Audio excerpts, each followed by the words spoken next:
ఈ పచ్చడి చేసుకొని తింటే 2 ప్లేట్లు ఎక్కువ తింటారు. అంత బావుంటుంది. హాయ్ అండి. క్యాప్సికమ్ పచ్చడి ఎలా చేసుకోవాలో చూద్దామా? ముందుగా ఒక బాండీలో ఆయిల్ హీట్ అయ్యాక అందులో శనగగుళ్ళు వేసుకొని వేయించుకోవాలి. శనగగుళ్ళు దోరగా వేగిన తర్వాత క్యాప్సికమ్ ముక్కల్ని లావుగా కట్ చేసిన క్యాప్సికమ్ ముక్కల్ని వేసుకొని వేయించుకోవాలి. ఇందులోనే పసుపు కూడా వేసుకొని వేయించుకోవాలి. ఈ క్యాప్సికమ్ ముక్కల్ని 5 నిమిషాల పాటు మీడియం ఫ్లేమ్లో వేయించుకున్న తర్వాత అవి కలర్ చేంజ్ అవుతాయి. అప్పుడు పచ్చిమిర్చి వేసుకోవాలి. నేను ఇక్కడ మీడియం మంట గల పచ్చిమిర్చి తీసుకున్నాను. నెక్స్ట్ ఇందులో 2 టమాటాలని కట్ చేసుకొని వేసుకోవాలి. ఇవి అన్నీ 5 నిమిషాల పాటు మీడియం ఫ్లేమ్లో వేయించుకోవాలి.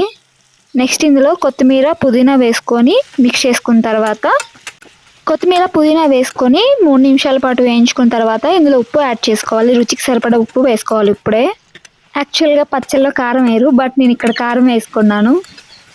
1/2 టీ స్పూన్ కారం వేసుకొని 5 నిమిషాల పాటు మీడియం ఫ్లేమ్లో వేయించుకోవాలి. మళ్ళీ ఇందులో కొత్తిమీర పుదీనా కరివేపాకు వేసుకొని వేయించుకోవాలి. ఇవన్నీ వేసుకొని మిక్స్ చేసుకున్న తర్వాత నేను వెల్లుల్లిపాయ వేసుకోవట్లేదండి. వెల్లుల్లిపాయ బదులుగా అల్లం ముక్కలు వేసుకుంటున్నాను. ఇవన్నీ వేసుకొని మొత్తం మిక్స్ చేసుకోవాలి. ఫైనల్గా ఇవన్నీ వేగిన తర్వాత స్టవ్ ఆఫ్ చేసుకునే ముందు జీలకర్ర వేసుకోవాలి. జీలకర్ర వేసుకొని మొత్తం మిక్స్ చేసుకున్న తర్వాత స్టవ్ ఆఫ్ చేసుకోవాలి. ఇవన్నీ ఆరిపోయిన తర్వాత ఒక మిక్సర్ జార్లోకి తీసుకొని వాటర్ లేకుండా మిక్సీ పట్టుకోవాలి. మోస్ట్లీ వాటర్ యాడ్ చేసుకోవాల్సిన అవసరం లేదు, ఎందుకంటే టమాటాల నుంచి వాటర్ వస్తాయి కాబట్టి. ఒకవేళ మీకు కొంచెం వాటర్ కావాలంటే గోరువెచ్చని వాటర్ యాడ్ చేసి మిక్సీ పట్టండి, అప్పుడు పచ్చడి టేస్ట్ బాగుంటుంది. నేను ఈ పచ్చళ్ళలో వెల్లుల్లిపాయ వేయలేదు, అలాగే చింతపండు కూడా లేదు, ఎందుకంటే టమాటాలు పులుపు సరిపోతాయి.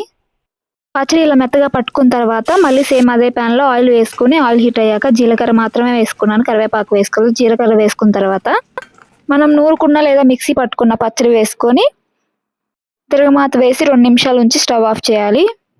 వేడి వేడి అన్నంలో నెయ్యి పచ్చడి వేసుకొని మెండుగా కలుపుకొని తింటే సూపర్ ఉంటుంది. ఒకసారి మీరు కూడా ఈ ప్రాసెస్లో ట్రై చేయండి. వీడియో నచ్చితే సబ్స్క్రైబ్ చేయడం మాత్రం మర్చిపోవద్దు. ఇష్టమైన వాళ్ళు ఉల్లిగడ్డ ముక్కలు కట్ చేసుకొని ఫైనల్గా అన్నంలో కలుపుకోండి. పచ్చడిలో వేసుకోలేదు. ఈ పచ్చడి షూట్ చేసి తినే టైంకి మా పిన్ని వచ్చింది. పచ్చడి చూస్తే నోరు ఊరిపోతుంది, నాకు కూడా ఒక ముద్ద పెట్టవా అని. ఈ క్యాప్సికమ్ పచ్చడి వల్ల ఇమ్యూనిటీ పెరగడానికి ఉపయోగపడుతుంది, డైజెషన్ కూడా మంచిది. సో ఒకసారి ఖచ్చితంగా ఈ క్యాప్సికమ్ పచ్చడి ట్రై చేయండి.